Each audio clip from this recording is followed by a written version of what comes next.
Wana wa Israeli walifika bahari ya Shamu. Walipotazama nyuma waliona jeshi la Farao. Walipotazama mbele wakaona maji. Walifadhaika sana, wakajua ndio mwisho wa maisha yao. Lakini Musa alimuita Mungu. Mungu alisimama akawatetea, wakaendelea mbele. Watu wengi leo tuko kama wana wa Israeli. Kuna muda umefika unaona kabisa siwezi kwenda mbele. Na muda umefika umeona siwezi kufaulu masomo yangu. Umri nilionao siwezi oa au kuolewa.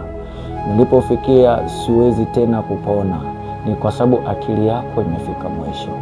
Lakini ukimuita Mungu, ukimilia Mungu, Mungu atakusikia, atakupa nafasi nyingine, atakupigania na atakushindia.